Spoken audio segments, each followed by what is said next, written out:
Welcome to everyone. आज हम second chapter शुरू कर रहे हैं कि बायोलॉजिकल क्लासिफिकेशन।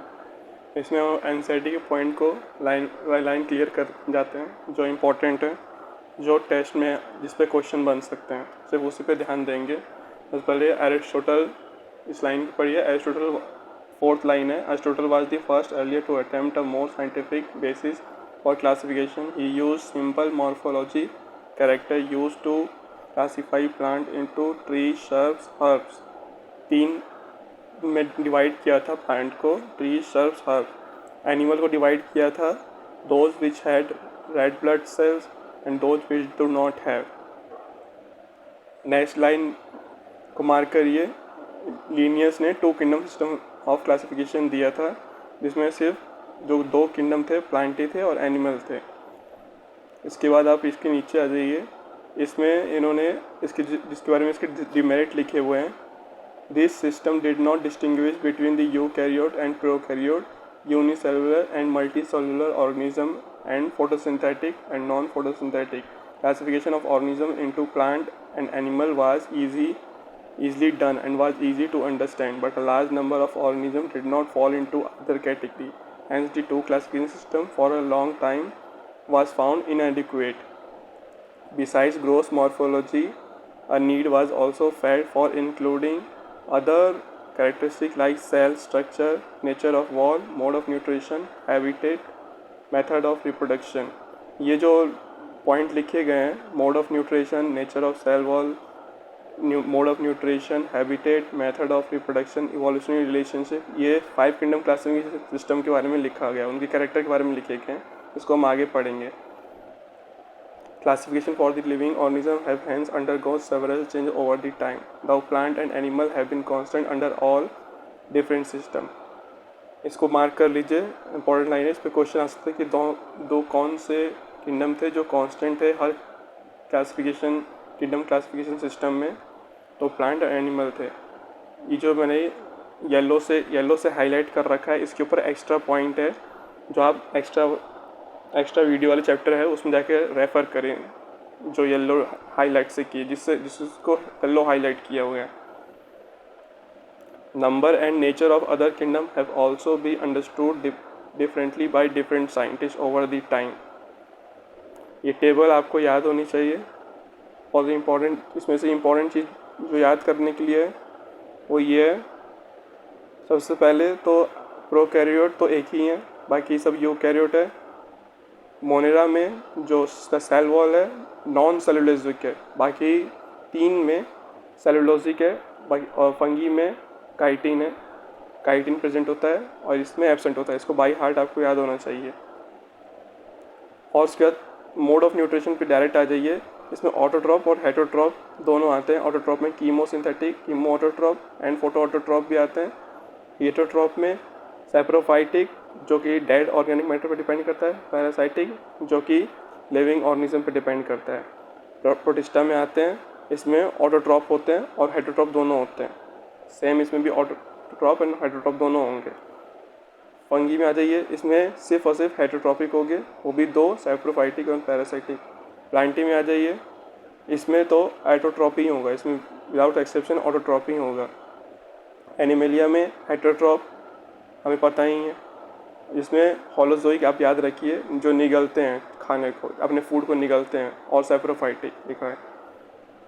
अभी इस लाइन को मार्क कर लीजिए, बहुत इंपॉर्टेंट लाइन है। R.H. विटेकर 1969, डेट भी याद होनी चाहिए। Propose of 5 kingdom system classification. The kingdom defined by him पर named Monera, Protista, Fungi, Plantae and Animalia. The main criteria for classification used by him include cell structure, body of organization, mode of nutrition, reproduction and phylogenetic relationship. उसके बाद आप next line पे आ जाइए। 3 domain system has also been proposed that divides the kingdom Monera into 2 domains, leaving the remaining eukaryote kingdom in the 3rd domain and thereby a 6th kingdom classification system. इसमें yellow highlight कर रखा है, आप इसको extra वाली video से ज़रूर refer करिए। फिर भी मैं बता देता हूँ, जो 3 डोमेन क्लासिफिकेशन सिस्टम है वो कार्ल वुज ने दिया था। इसमें मोनेरा को 2 डोमेन में डिवाइड किया गया था, आर्किया और बैक्टीरिया। आर्किया में आर्की बैक्टीरिया आ जाते हैं, बैक्टीरिया में मोनेरा आ जाते हैं। बाकी जो तीसरा डोमेन था यूकैरिया, उसमें बाकी सारे आ जाते हैं, प्रोटिस्टा, फंगी, प्लांटी, एनिमेलिया। उसके बाद आप मार्क करिए, earlier classification system include bacteria, BGA, fungi, mosses, fern, gymnosperm and the angiosperm under plant. The character that unified the whole kingdom was that all include had a cell wall. ये demerit लिखे हैं, demerit पे कुछ खास question बनता नहीं है, फिर भी आप इसको एक बार पढ़ लीजिएगा। उसके बाद आप मार्क करिए, फंगी की जो सेल वॉल है काइटिन से बनी है, मैंने बता ही दिया। क्वेश्चन आया था इस पर कि फंगी, इस 22 में क्वेश्चन आया था फंगी की सेल वॉल किससे बनी हुई है, 4 ऑप्शन दिए हुए थे जिसमें से आंसर काइटिन गया था। नेक्स्ट आप मार्क कीजिए, ये भी वही लिखे हुए हैं, डिमेरिट्स लिखे हुए हैं यहाँ पे। प्लांट, ये जो डिमेरिट लिखा हुआ है यहाँ पे, इस लाइन से मार्क पढ़ना शुरू करिए।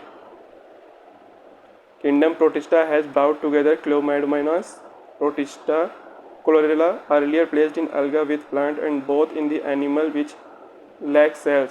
It has put together organisms which in earlier classifications were placed in different kingdom. This happened because the criteria for classification changed. ये 2 किंगडम क्लासिफिकेशन सिस्टम का डिमेरिट लिखे गए हैं, पर यहाँ पीछे ये छपा हुआ है, आप इसको 2 किंगडम क्लासिफिकेशन का डिमेरिट ही समझिए, ये 5 किंगडम क्लासिफिकेशन सिस्टम का डिमेरिट नहीं है। उसके बाद आप सीधा आ जाइए, इवोल्यूशनरी रिलेशनशिप। अभी इन जो क्लासिफिकेशन सिस्टम है, लेटेस्ट 5 किंगडम क्लासिफिकेशन सिस्टम जिसको हम लोग मानते हैं, जिसमें मॉर्फोलॉजिकली, फिजियोलॉजिकल, रिप्रोडक्टिव सिमिलरिटी के साथ साथ फाइलोजेनेटिक रिलेशनशिप भी होना चाहिए। ये 4 चीज़ आप पॉइंट मार्क कर लीजिए, बहुत इंपॉर्टेंट है। सीधा आ जाइए किंगडम मोनेरा पे। किंगडम मोनेरा पे इस पहली लाइन को ही मार्क करिए, बहुत इंपॉर्टेंट लाइन है। Bacteria are the sole member of kingdom Monera. They are the most abundant organism. Bacteria occur almost everywhere. Hundreds of bacteria are present in handful of soil. They live in extreme habitats such as hot spring, desert, snow, deep ocean, and very few other life forms can survive. Many of them live in or on the other organism as a parasite. ये तो हमने पहले ही table में ही पढ़ लिया था। अभी आप जो येलो मार्क किया है इसको भी आप एक्स्ट्रा वीडियो वाले चैप्टर से रेफ़र करिए। मेरे एक्स्ट्रा वाले वीडियो चैप्टर में इसके बारे में मैंने इसके एग्जाम्पल भी लिखे रखे हैं। बैक्टीरिया फिर भी मैं यहाँ बता देता हूँ, बैक्टीरिया को 4 ग्रुप में डिवाइड किया है on the basis of shape, जिसमें पहला है जो है कोकस है। कोकस का एग्जाम्पल डिप्लोकोकस निमोनिया है। उसके बाद बैसिलस है, बैसिलस का एग्जाम्पल ई कोलाई है। उसके बाद स्पाइरेलम है, स्पाइरेलम का एग्जाम्पल ट्रिपेनोमा है। उसके बाद कॉमा शेप्ड है, कॉमा शेप्ड का एग्जाम्पल विब्रो कॉलेरा है। अब आप इस लाइन को मार्क करिए, bacteria show the most extensive metabolic diversity. Some of the bacteria are autotrophic, they synthesize their own food from inorganic substrate. They may be photosynthetic, autotrophic, chemoautotrop. The vast majority of bacteria are heterotroph. Very very important. The vast majority of bacteria are heterotroph. जो life form जब हुई थी तो सबसे पहले एक question बनता है, जो लाइफ फॉर्म हुई थी अर्थ पे इवॉल्व हुई थी, सबसे पहले जो बैक्टीरिया थे वो कौन से थे, ऑटोट्रॉप या हेटरोट्रॉप? तो आपको हेटरोट्रॉप में डायरेक्ट आंसर लगाना है। They depend on the other organism or on dead organic matter for food. उसके बाद आप आ जाइए, ये येलो हाईलाइट कर रखा है, इसको भी आप एक्स्ट्रा वीडियो वाले चैप्टर से रेफ़र करिए, इसके बारे में एक्स्ट्रा पॉइंट। आर्कीबैक्टीरिया के बारे में एक पॉइंट लिख लीजिए साइड में ही, ओल्डेस्ट लिविंग फॉसल, सबसे पहले यही आए थे अर्थ पे। Bacteria are special since they live in some most harsh habitat such as extreme salty area, halophiles, hot spring, thermoacidophils, marshy area, methanogens. Archaebacteria differ from other bacteria in having different cell wall structure. Very very important. इस पर question आएगा कि archaebacteria other bacteria से differ किस form में है, on the basis of cell structure. and this feature is responsible for their survival in extreme condition. Methanogens are present in the gut of several ruminant animals such as cow and buffalo, and they are responsible for production of methane gas. very important, methane gas का production होता है, मेथनोजेंस जो है human में present होते हैं काऊ और buffalo के, और वहाँ से वो मीथेन गैस अपने फूड को ऑक्सीडाइज करते हैं। ऑक्सीडेशन में जो बाई प्रोडक्ट बनता है वो मीथेन गैस रिलीज होती है। उसके बाद डायरेक्ट आ जाइए यू बैक्टीरिया पे। There are thousands of different eubacteria और true bacteria, very important. Eubacteria को हम ट्रू बैक्टीरिया भी कहते हैं, असली मायने में बैक्टीरिया हम इसे को कह रहे हैं ट्रू बैक्टीरिया। वो आर्की बैक्टीरिया वो 3 डोमेन क्लासिफिकेशन सिस्टम के अकॉर्डिंग आर्की बैक्टीरिया एक अलग डोमेन हो गया, और ये अब बैक्टीरिया का डोमेन यहाँ से चल रहा है। इसके बारे में पढ़ते हैं। They are characterize by presence of rigid cell wall and if motile a flagellum. Cyanobacteria also refer to as BGA, very important. Cyanobacteria को BGA भी कहते हैं। Have a chlorophyll a similar to green plant and are photosynthetic autotroph. Cyanobacteria are unicellular, colonial, filamentous, fresh water, marine or terrestrial algae. The colonies are generally surrounded by gelatinous sheet. They often form blooms in the water body. Very important. Algal bloom form होता है इन्हीं के कारण। They some of these bacteria can fix atmospheric nitrogen in specialized cell called heterocyst. इसके बारे में आप extra video में रेफर करिए इसके बारे में। और जो हमारा जो चैप्टर है मिनरल न्यूट्रिशन, उसमें भी आप इसके बारे में लिखा गया है इस बैक्टीरिया के बारे में, तो आप वहाँ पे भी पढ़िए जाके। नाइट्रोजन फिक्सेशन वाला जो पार्ट है उस पर जाके पढ़िए कौन कौन से बैक्टीरिया नाइट्रोजन फिक्सेशन परफॉर्म करते हैं। और नॉस्टॉक एंड एनेमिना, वेरी इंपॉर्टेंट, इसको दोनों को आपको एग्जाम्पल याद रखने हैं। साइनोबैक्टीरिया में जो नाइट्रोजन फिक्सेशन परफॉर्म करते हैं उनका नाम है नॉस्टॉक एंड एनेमिना। Chemoautotrop bacteria oxidize various inorganic substances such as nitrates, nitrites, ammonia and use the released energy for their ATP production. They play a great role in recycling nutrients like nitrogen, phosphorus, iron and sulfur. Very important. 4 element का आपको याद रखने हैं, चारों में से मतलब एक भी गायब नहीं होना चाहिए आपके माइंड से। Heterotrophic bacteria are the most abundant in nature. The majority are important decomposers. They are helpful in making curd from milk, production of antibiotic, fixing nitrogen in legume. Some are pathogen causing damage on human being, crop, animal and pets. Cholera, typhoid, tetanus, citrus canker are well known disease caused by different bacteria. ये आप इसके बारे में इसको आपको याद रखना चाहिए कि बैक्टीरिया से कौन सी डिजीज़ होती है। क्योंकि कई बार क्वेश्चन आता है कि आपको फाइंड करना होगा कौन सी बैक्टीरिया से डिजीज़ होती है, कौन सी वायरस से डिजीज़ होती है। तो ये एग्जांपल लिखे हुए हैं, आपको ये एज इट इज़ सारे याद होने चाहिए। ऐसे बहुत सारे एग्जांपल भी हैं जो यहाँ पे नहीं लिखे हैं, आप उनको ढूंढ के याद कर लें। मेनली आपको ये तो याद रखना ही चाहिए बेसिक, कौन से प्लांट में होंगे बैक्टीरिया के कारण और कौन सा एनिमल में होगा। ये ऐसा एक एग्जाम्पल क्वेश्चन पूछा गया था। Bacteria reproduce mainly by fission, very important. Sometimes under unfavourable condition they produce spores. They also produce by a sort of sexual reproduction by adopting a primitive type of DNA transfer from one bacteria to other. The mycoplasma are organisms that completely lack cell wall, are smallest living cell and can survive without oxygen. Very important line है, इसको आप mark कर लीजिए। Many mycoplasm are pathogenic in animal and plant. उसके बाद आप आ जाइए protista पे। प्रोटिस्टा पे जो सबसे इम्पॉर्टेंट लाइन है, पहली जो इम्पॉर्टेंट लाइन है वो है ऑल सिंगल सेल यूकैरियोट। इसका आप दूसरा नाम भी रख सकते हैं, प्रोटिस्टा मतलब ऑल सिंगल सेल यूकैरियोट। उसके बाद नेक्स्ट इंपॉर्टेंट लाइन यहाँ पे लिखी है, तो एग्जांपल लिखे गए हैं। प्रोटिस्टा में कौन कौन से आते हैं? Chrysophytes, dinoflagellates, euglenoids, slime moulds and protozoans are under Protista. तो कितने हो गए? 1 2 3 4 5 आते हैं प्रोटिस्टा के अंदर। नेक्स्ट इंपॉर्टेंट लाइन को मार्क करिए। Members of Protista are primary aquatic. This kingdom form a link with other with plant and animal and fungi. इसके बारे में हम एक्स्ट्रा वीडियो में भी अब बताएंगे, आपको इसके बारे में एक डायग्राम से समझाएंगे, फिर भी आप इसको मार्क कर लीजिए, बहुत इंपॉर्टेंट लाइन है। अभी तक क्वेश्चन आया नहीं है पर इसके क्वेश्चन पूछे जाने की संभावना है इस स्टेटमेंट पे।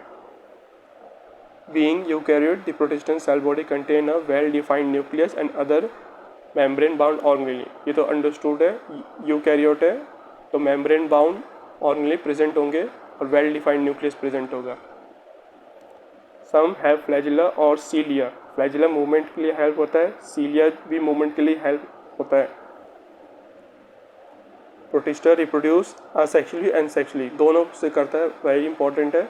By process involves cell fusion and zygote formation.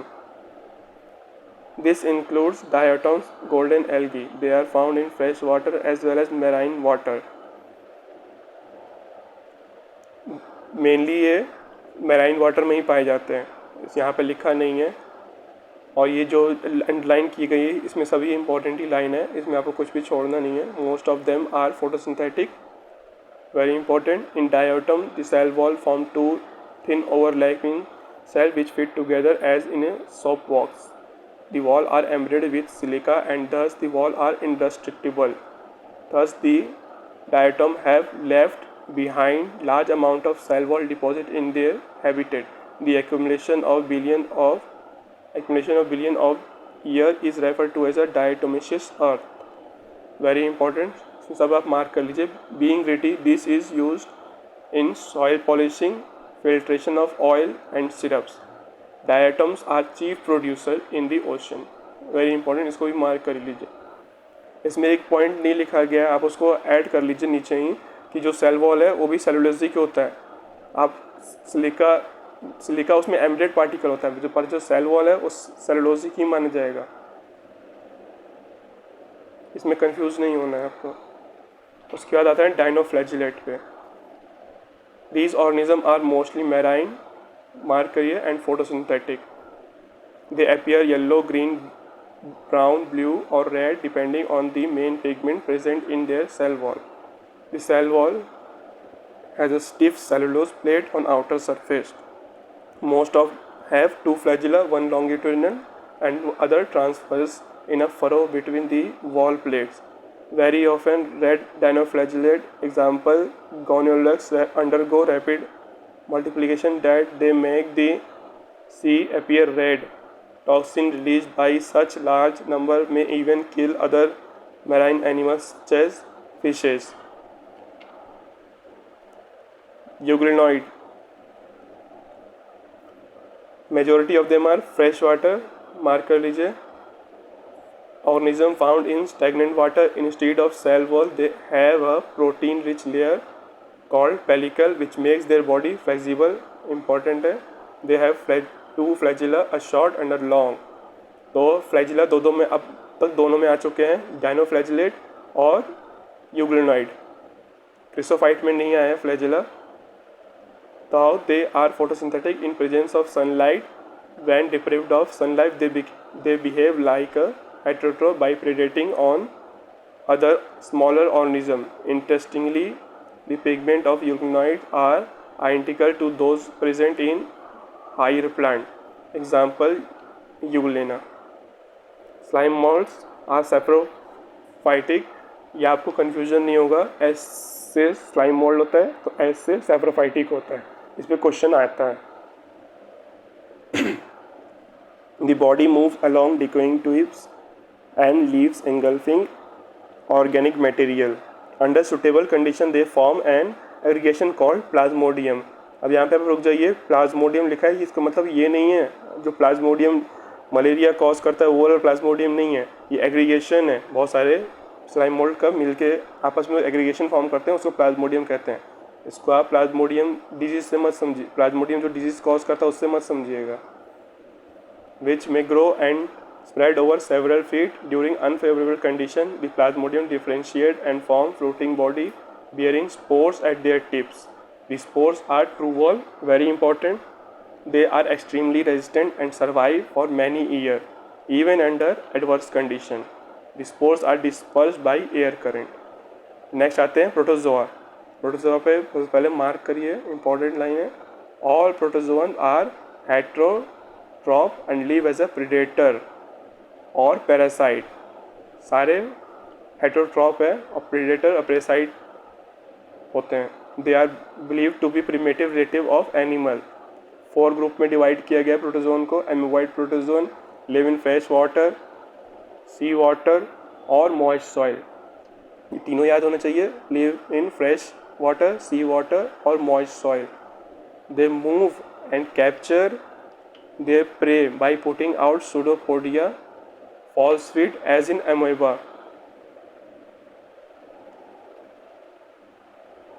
Forms have a silica cells on their surface. यहाँ पे भी एक सिलिका आ रहा है, बहुत इंपॉर्टेंट बात लिखी गई है। Many of forms have silica cells on their surface. Some of them, such as entamoeba, are parasite. तो एग्जाम्पल आ गया एमीबॉइड प्रोटोजोन का पहला एग्जाम्पल आ गया एंटामोeba, इसको मार्क कर लीजिए। उसके बाद flagellated protozoan, the member of this group are either free living और parasitic. They have flagella. The parasitic form cause disease such as sleeping sickness. Example Trypanosoma. Sleeping sickness जो है इसी से होता है, इसका कॉजेटिव एजेंट यही है। इसका पूरा नाम लिख लीजिए, ट्रिपेनोसोमा गैम्बियंस। यहाँ पे नहीं लिखा गया है पर आप लिख लीजिए इसको, Trypanosoma gambiense. Ciliated protozoa, they are aquatic, actively moving organism because of presence of thousands of cilia. ये तो समझ में आ ही रहा है, नाम ही ciliated protozoa है। They have a cavity gullet that open to the outside of the surface. The coordinated movement of rows of cilia cause the water laden with food to be stirred into the gullet. Example, Paramecium. Sporozoans, they include diverse organisms that have infectious spore-like stages in their life cycle. The most notorious is Plasmodium, malarial parasite which cause malaria, a disease which has a staggering effect on human population. Very important. Malaria जो Plasmodium form करते हैं, ये है Plasmodium जो malaria disease को form करते हैं, जिसमें मेनली जो प्लाज्मोडियम फैल्सीफेरम है वो बहुत ही फैटल होता है और प्लाज्मोडियम विवैक्स भी होता है, पर प्लाज्मोडियम फैल्सीफेरम सबसे ज़्यादा फैटल होता है। उसके बाद आते हैं सीधा किंगडम फंजाई पे। फंजाई बोलिए या फंगी बोलिए, एक ही बात है। Fungi have constitute a unique kingdom of heterotrophic organism. Very important है, unique kingdom of heterotrophic organism. अब यहाँ पे एक लाइन लिखी गई है जो बहुत बार कंफ्यूज करती है मोनरा की लाइन से, show a great diversity in morphology. मोनरा में लिखी गई थी show a great diversity in metabolism. यहाँ पे लिखा है show a great diversity in morphology and habitat. इसको मार्क कर लीजिए। उसके बाद इंपॉर्टेंट लाइन को हम मार्क करिए, white spot seen on mustard leaves are due to parasitic fungus. Some unicellular fungi yeast are used to make bread and beer. Very important. इसको आप 12th क्लास में भी पढ़ेंगे, यहाँ वहाँ पे भी लिखा गया होगा। Other fungi cause disease in plant and animal. White rust causing Yersinia is an important example. Mark करते चलिए। उसके बाद एंटीबायोटिक का source Penicillium. Fungi are cosmopolitan. Very important. Occur in air, water, soil and on animal and plant. They prefer to grow in warm and humid. Very important. उसके बाद next important line को mark करिए, with the exception of yeast which are unicellular, fungi are filamentous. Very important line है, इस पर question आ सकता है इस स्टेटमेंट पर। Their bodies consist of long slender thread-like structure called hyphae. The network of hyphae is known as mycelium. Some hyphae are continuous tube filled with multinucleated cytoplasm. These are called sinusotic. Very important. Sinusotic मतलब septa absent होगा, वो multinucleated होंगे, cytoplasm उनके जो hyphae एक cylinder like होता है, मतलब लॉन्ग सिलेंडर लाइक स्ट्रक्चर होता है जिसमें बहुत सारे न्यूक्लियस होते हैं। अगर वो न्यूक्लियस के बीच में आपस में सेपरेशन नहीं है तो उसको हम वर्ड यूज़ करते हैं सिनोसिटिक हाइफे। अगर उन न्यूक्लियस के बीच में आपस में सेपरेशन है कोई वॉल से तो उसके लिए हम असेप्टेड वर्ड यूज करते हैं। अदर हैव सेप्टेड और cross wall in their hyphae. The cell wall of fungi are composed of chitin and polysaccharide. Very important, chitin and polysaccharide. Most fungi are heterotroph, absorb soluble organic matter from dead organism and hence are called saprophyte. Those that depend on living plant and animal are called parasite. They can also live as a symbiont in association with algae as a lichen and with root of higher plant as a mycorrhiza. Reproduction in fungi can take place by vegetative means, fragmentation, fission and budding. Vegetative means में तीन आ गए, fragmentation, fusion and budding, तीनों तरीके से हो सकता है। Very important है। Asexual reproduction is by spores. अब ये बहुत इंपॉर्टेंट लाइन हो रही है जिसमें कंफ्यूजन होने वाली है आपको शायद। असेक्सुअल स्पोर्स, कोनिडिया, स्पोरेंजियोस्पोर्स और zoospore. Sexual spores, oospore, ascospores, basidospores. Various spores are produced in their distinct structure called fruiting bodies. The sexual cycle involves the following three steps: fusion of protoplasm between two motile or non-motile gamete called plasmogamy. सबसे पहले जो होगा plasmogamy होगा, जिसमें दो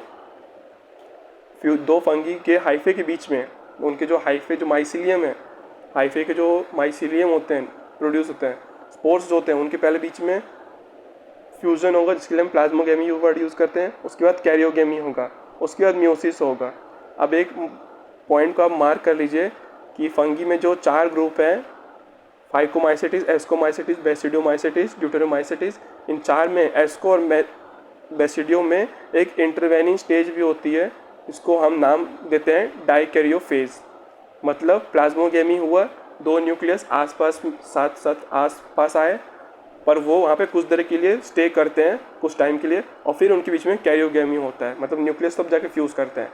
मगर जो फाइकोमाइसेटिस है उसमें प्लाज्मोगेमी के जस्ट बाद कैरियोगेमी आ जाती है, उसमें मतलब ओवरलैपिंग होती है, पता नहीं चलता कि प्लाज्मोगेमी के बाद कैरियोगेमी कब आ गई। और जो एस्कोमाइसेटिस और बेसिडोमाइसेटिस है उनके बीच में एक तीन स्टेप दूसरी स्टेप और आती है, plasmogamy, dikaryophase, karyogamy, then meiosis. Meiosis से हैप्लॉइड स्पर्म फॉर्म होते हैं, किसी में 4 होते हैं, किसी में 8 होते हैं। आगे पॉइंट को पढ़ते हैं, ये वही लिखा गया है। In some fungi diffusion of 2 haploid cells immediately result in diploid sales.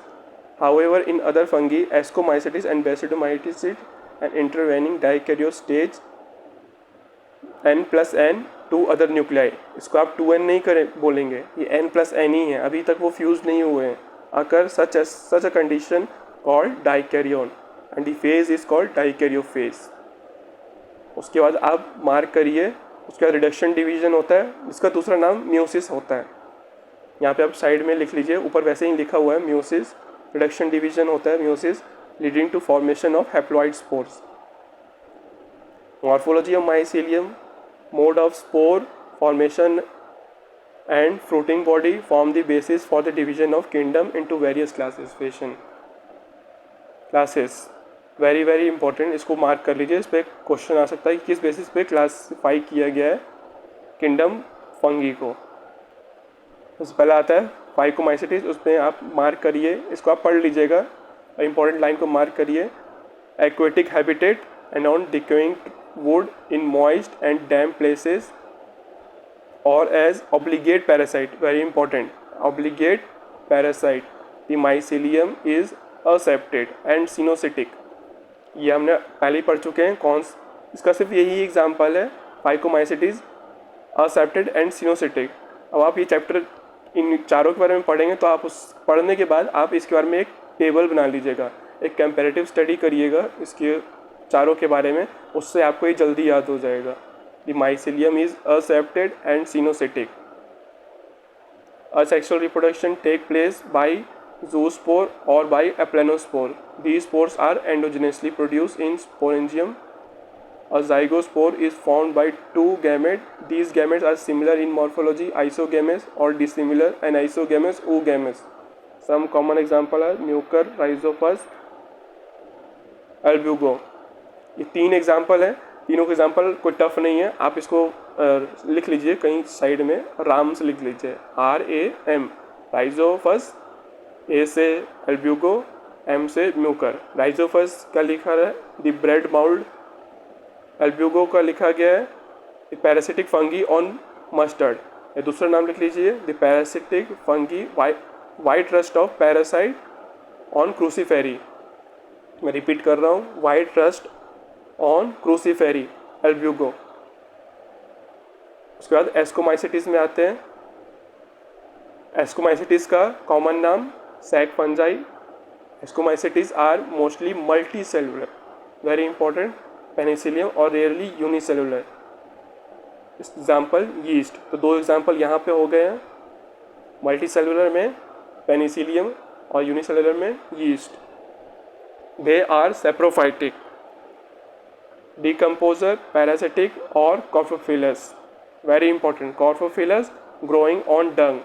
कॉर्फोफिलस जैसे आप इलेक्ट्रोफिल पढ़ते हैं, न्यूक्लियोफिल पढ़ते हैं केमिस्ट्री में, वैसे ही कॉर्फोफिलस भी वैसे रिलेटेड वर्ड है, जिसका मतलब होता है डंग लविंग। उसके बाद आप पढ़ते हैं mycelium is branched and septate. ये सेक्सुअल माइसीलियम के बारे में बात कर रहा है। इसके असेक्सुअल माइसीलियम स्पोर्स के बारे में पढ़ते हैं। Asexual spores are formed, conidia, produced exogenously, very important, and on mycelium called conidiospores. Conidia on germination produce mycelium. Sexual spores are called ascospores, which are produced endogenously in sac-like asci. Very important. ये आप confuse मत होइए कहाँ पे exogenous हो रहा है, कहाँ पे आप एंडोजिनस हो रहा है। इसको आप टेबल बना के याद रख लीजिएगा, ये एक बार में याद नहीं होता है।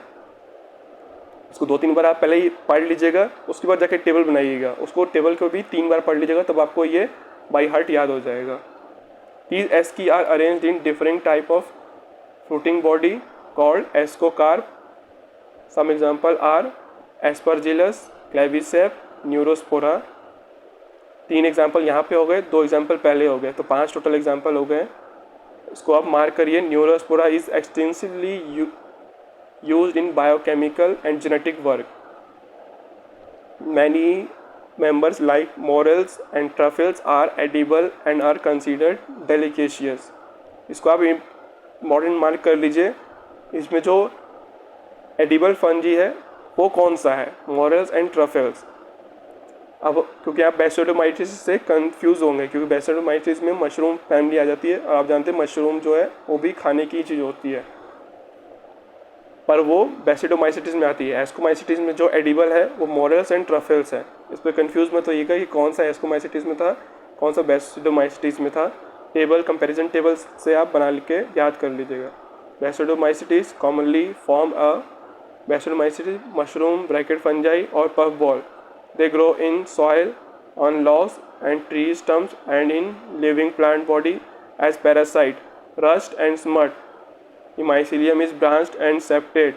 The asexual spores are generally not found, but vegetative reproduction by fragmentation is common. The sex organs are absent, but plasmogamy is brought about by fusion of 2 vegetative or somatic cells of different strains or genotype. मतलब mycelium जो होता है branched होता है, accepted mycelium जो है branched होता है, सेप्टेड होता है। इसको आप टेबल में लिख लीजिएगा। The asexual spores are generally not found, but vegetative reproduction found. That is fragmentation. Sex organ absent है, मगर plasmogamy होता है by the fusion of 2 vegetative or somatic cells of different strain or genotype. उसके बाद next important line को mark करिए। Karyogamy and meiosis take place in basidium producing 4 basidospores. Ascomycetes में 8 produce होते हैं, इसमें 4 बैसिडोस्पोर्स प्रोड्यूस होते हैं। The basidospores are exogenously produced on basidium. The basidia are arranged in fruiting body called basidocarp. Some common member are agaricus, mushroom, eustelgo, smut, puccinia, rust fungus. very important. इसमें से हर बार question आता है, मतलब पिछले 10 साल में 3 बार इस एग्जाम्पल पे तो क्वेश्चन ही आया है।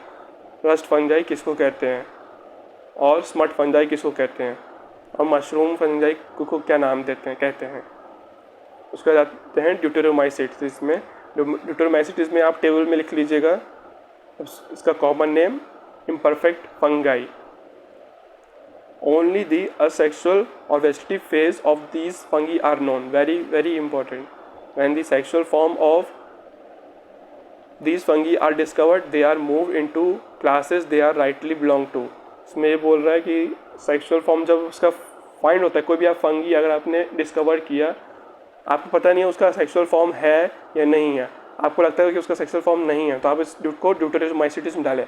और आपको लगता है कि सेक्सुअल फॉर्म है और उसकी जो हाइफे हैं, माइसीलियम जो है सेप्टेड है, ब्रांच्ड है, तो आप उसको ऊपर के जो बेसिडोमाइसिटिस में या एस्कोमाइसिटिस में कन्वीनियंस के हिसाब से डालें कि वो किस में सूटेबल बैठता है। लेकिन अगर उसका कोई एक्सेसुअल साइकिल है ही नहीं तो आप उसको ड्यूटेरोमाइसिटिस में डाल सकते हैं। उस ड्यूटेरोमाइसिटिस इसीलिए बना है, वो इसी के लिए है जिसमें सेक्सुअल स्टेजेस है ही नहीं, सिर्फ एसेक्सुअल एंड वेजिटेटिव स्टेजेस हैं। उसके बाद मार्क करिए when perfect sexual stage of member of deuteromycetes were discovered, they are ऑफर move to ascomycetes and basidiomycetes. Deuteromycetes reproduce only by asexual spores, ये हमने पढ़ लिया। कोई एग्जांपल कोनिडिया, कोनिडिया पहले भी आ चुका है एस्कोमाइसिटिस में, तो आप टेबल में लिख लीजिएगा असेक्सुअल स्पोर्स का नाम। Deuteromycetes reproduce only by the mycelium is septate and branched, इसको आप लिख लीजिएगा माइसीलियम किस तरह का है, सेप्टेड एंड ब्रांच, टेबल में लिख लीजिएगा। सम मेंबर आर सेप्रोफाइटिक और parasite while a large number of them are decomposer. Very very important, large number of them are decomposer mainly। हालांकि सेप्रोफाइटिक और पैरासाइटिक भी होते हैं पर मेनली डिकम्पोजर होते हैं। और litter and help in mineral cycling. Some example are alternaria, colletotrichum और ट्राइकोडर्मा। ट्राइकोडर्मा वही जो रिंगवॉर्म डिजीज, रिंगवॉर्म फॉर्म करता है जिससे खुजली होती है ग्रोइन रीजन में, वो ट्राइकोडर्मा से होता है। ये आप 12th क्लास में पढ़ेंगे इसके बारे में। ये फंगी ट्राइकोडर्मा जो है वो वॉर्म कॉज करता है, रिंग वॉर्म कॉज करता है, जिससे वो वहाँ पे ग्रोइन रीजन में बहुत खुजली होती है। उसके बाद इंपॉर्टेंट लाइन अब मार्क करिए किंगडम प्लांटी में। Partially heterotroph such as insectivorous plant और parasite, bladderwort and Venus fly trap are example of insectivorous plant and cuscuta is parasite. आप कोई भी कन्फ्यूजन हो गई किंगडम प्लांटी में ये हाइड्रोट्रॉप कहाँ से आ गया, ये पैरासाइट कहाँ से आ गया, जबकि हमने पढ़ा है कि ऑटोट्रॉप होता है। तो ये मैं बता दूं आपको, जो वो इंसेक्ट पे जो डिपेंड करता है वो सिर्फ उसकी नाइट्रोजन कंपाउंड पे डिपेंड कर रहा है। उस मेनली वो जो पिक्चर प्लांट जो है ब्लेडरवॉर्ट, वीनस फ्लाई ट्रैप, मेनली सब ऑटोट्रॉप ही हैं, मगर उसके सिर्फ इंसेक्ट के नाइट्रोजन कंपाउंड पे डिपेंड कर रहा है। The plant have an eukaryote structure with prominent chloroplast and cell wall made of cellulose। बाकी इसमें इंपॉर्टेंट लाइन नहीं है, इसको आप जो है हम 3rd चैप्टर में पढ़ेंगे इसके बारे में डिटेल में। सीधा आप एनिमलिया पे आ जाइए, इसके बारे में हम 4th चैप्टर में पढ़ेंगे डिटेल में। बस आप यहाँ पे मार्क कर लीजिए, रिजर्व फूड जो है ग्लाइकोजन है, their mode of nutrition is holozoic, मतलब बाई इंजेक्शन ऑफ फूड, खाने को निगलते हैं। उसके बारे में हम डिटेल में पढ़ेंगे 4th चैप्टर में। अब आप आ जाइए virus, viroid, prions and lichen. इसके बारे में नहीं दिया गया था 5 किंगडम क्लासिफिकेशन सिस्टम में, तो इसको अलग से मेंशन किया गया है क्योंकि ये लिविंग भी नाइदर लिविंग है नॉर नॉन लिविंग है। इसके लिए हम सम ऐसे cellular organism like virus, viroid and prion. उसके बाद इंपॉर्टेंट मार्क करिए आप, आपको पता है कि वायरस से जब कौन कौन सी डिजीज होती है आप उसको भी मार्क करते जाइए और उसको आप बाई हार्ट याद रखिएगा। कॉमन इल इफेक्ट जो होता है, कॉमन कोल्ड होता है और फ्लू होता है। फ्लू में आपने बहुत सारे पढ़े हैं, स्वाइन फ्लू होता है, बर्ड फ्लू होता है जो कि एनिमल पे होता है, और जो एड्स होता है, ये सब वायरल डिजीज़ में आ जाते हैं। तो वायरल डिजीज़ के और बैक्टीरियल डिजीज़ के दोनों आप कहीं पे लिख लीजिएगा, दोनों के एग्जांपल कि कौन कौन से वायरल डिजीज़ हैं और कौन कौन से बैक्टीरियल डिजीज़ है। कौन कौन से वायरल डिजीज़ में प्लांट पे कॉज करते हैं, कौन एनिमल पे कॉज करते हैं, और बैक्टीरिया में कौन से प्लांट पे कॉज करते हैं और कौन से एनिमल पे कॉज करते हैं, उनके नाम क्या हैं आप याद कर लीजिएगा एक टेबल बना के अलग से। The virus are non-cellular organism that are characterized by having an inert crystalline structure outside the cell. उसके बाद ये आपको जो है ये जो डायग्राम दिया है, ये दोनों डायग्राम आपको याद रखना है। इसमें जो ये वाला डायग्राम है इस पर तो क्वेश्चन भी आ चुका है, प्रीवियस ईयर में क्वेश्चन भी आ चुका है, आप वहाँ देखेंगे तो ये आपको ये लेवल याद होना चाहिए कि हेड कहाँ है, कॉलर कहाँ है, शीथ कहाँ है और टेल कहाँ है। उसमें कन्फ्यूजन वो सीक्वेंस अलग चेंज कर देगा, तो कन्फ्यूज़ नहीं होना है आपको।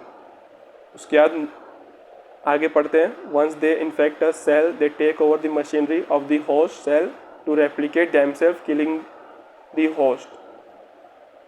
वायरस जो नाम है यहाँ पे नहीं लिखा है, आप अलग से लिख लीजिए वायरस नाम किसने दिया था। ये नाम दिया था लुईस पास्चर ने, इसको आप अलग साइड में लिख लीजिए। अब आगे पढ़ते हैं। Dmitri Ivanowsky recognize certain microbe as a causal organism of the mosaic disease of tobacco. Tobacco mosaic disease जिसका शॉर्ट फॉर्म है TMV, वो कौन करता है? वो वायरस कॉज करता है, जिसको किसने डिस्कवर किया था? DJ इवानस्की. They are found to be smaller than bacteria because they pass through bacteria proof filter. जो वायरस बैक्टीरिया से पास कर जाते हैं, उसकी बॉडी के अंदर भी एंटर कर जाते हैं, उसका नाम है बैक्टीरियोफेज, उसको नाम हम देते हैं। इसमें बहुत सारे आ जाते हैं, लैम्डा फेज आ जाता है, अलग अलग आ जाते हैं। M.W. बेजरनिका ने क्या दिया था? Demonstrated that extract of the infected plant of the tobacco could cause infection in healthy plant and name the new pathogen virus and called the fluid call contagium vivum fluidum. उसके बाद आते हैं Stanley ने क्या किया था। Stanley ने एक एक्सपेरिमेंट शो किया था जिसमें वायरस को क्रिस्टलाइज किया गया था, और जो उसकी क्रिस्टल मतलब आउटर जो कोट है वायरस की, वो प्रोटीन से बनी हुई है। They are inert outside the specific host cell. Virus are obligate parasite. ये बहुत इंपॉर्टेंट लाइन लिखी है, वायरस आर ऑब्लिगेट पैरासाइट। कहाँ का ऑब्लिगेट पैरासाइट है, कहाँ का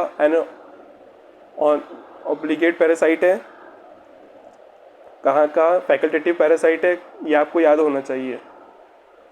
इन addition to protein virus are also contain genetic material that could be either RNA और DNA.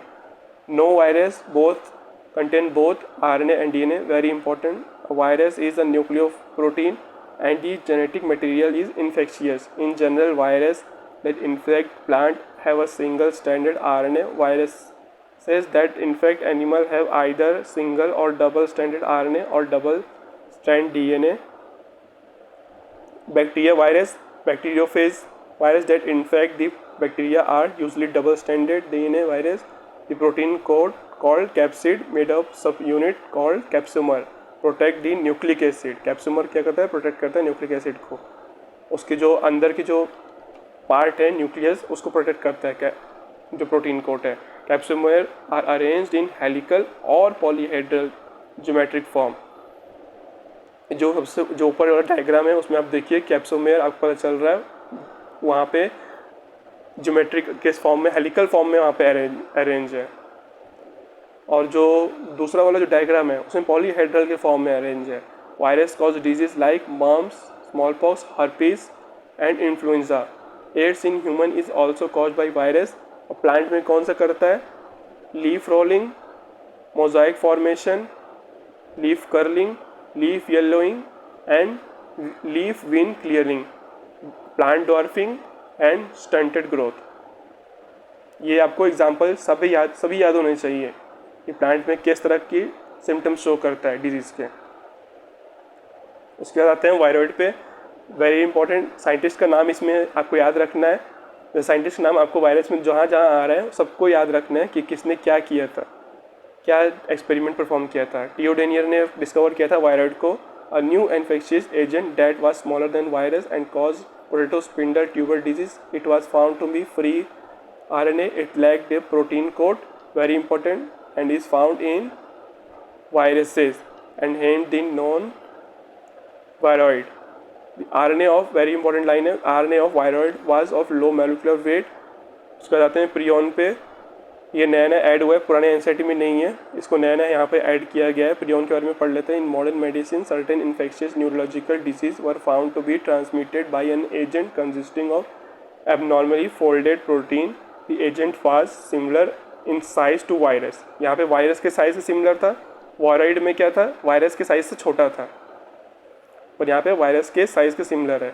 तो आप कंफ्यूज मत होइएगा प्रियन और वायरॉइड पे, कभी क्वेश्चन पूछ दे तो। The virus are called, the agents are called prions. The most notable disease caused by prions are BSC, इसका शॉर्ट फॉर्म है bovine spongiform encephalopathy, common called mad cow disease in cattle, and its analog variant is CRJD, CR-Jacob disease in human. तो animal में कौन सा करता है, BSC, bovine spongiform encephalopathy, और human पे कौन सा करता है, CJD, CR-Jacob disease. उसके बाद आप आ जाइए लाइकन पे। लाइकन के बारे में आपको बहुत जगह पढ़ने को मिलेगा, 12th में भी पढ़ने को मिलेगा। लाइकन क्या है, lichen are symbiotic association that is mutual useful association between algae and fungi. अब आप इसको मार्क करिए, algal component is known as phycobiont. यहाँ पे आप कंफ्यूज मत होइए, फाइकोबाइंड कौन था, एल्गल था, माइकोबाइंड है, एल्गल कंपोनेंट का नाम था फाइकोबाइंड, फंगल कंपोनेंट का नाम था mycobiont, which are autotrophic and heterotrophic, very very important. Autotrophic भी है और हेटरोट्रॉपिक भी है रिस्पेक्टिवली। कौन सा हेटरोट्रॉप है, फाइकोबाइंड, और कौन सा हेटरोट्रॉप है, mycobiont. Algae prepare food for fungi and fungi provide shelter and absorb mineral nutrients and water for its partners. So close is their association that if one saw a lichen in nature, one would never imagine that they had a two different organisms within them. Lichen are very good pollution indicator. They do not grow in polluted area. Very very important pollution indicator है। बस अब इसमें यही था। आप इस पर जितने क्वेश्चन हो सके क्वेश्चन प्रैक्टिस करिए, और जो मैंने कहा था फंगी पे कंपैरेटिव टेबल बनाने के लिए उसको भी बनाइएगा आप, जिसमें आप टेबल में पहले चारों फंगी, एक जगह पे चारों फंगी के नाम लिखिएगा, और साइड में लेफ्ट साइड में सबसे पहले कॉमन नेम, उसके बाद माइसीलियम कैसा है, उसके बाद सेक्सुअल माइसीलियम सेक्सुअल स्पोर कैसा होता है, असेक्सुअल स्पोर कैसा होता है, उसके बारे में लिखिएगा, और उसके एग्जाम्पल लिखिएगा 5वें नंबर पे। Thank you. अब इस पर क्वेश्चन पे आप प्रैक्टिस बहुत करिए, और जो उसकी एक्स्ट्रा वीडियो चैप्टर है उस पर भी आप उसको भी रेफ़र करिएगा एक बार। Thank you.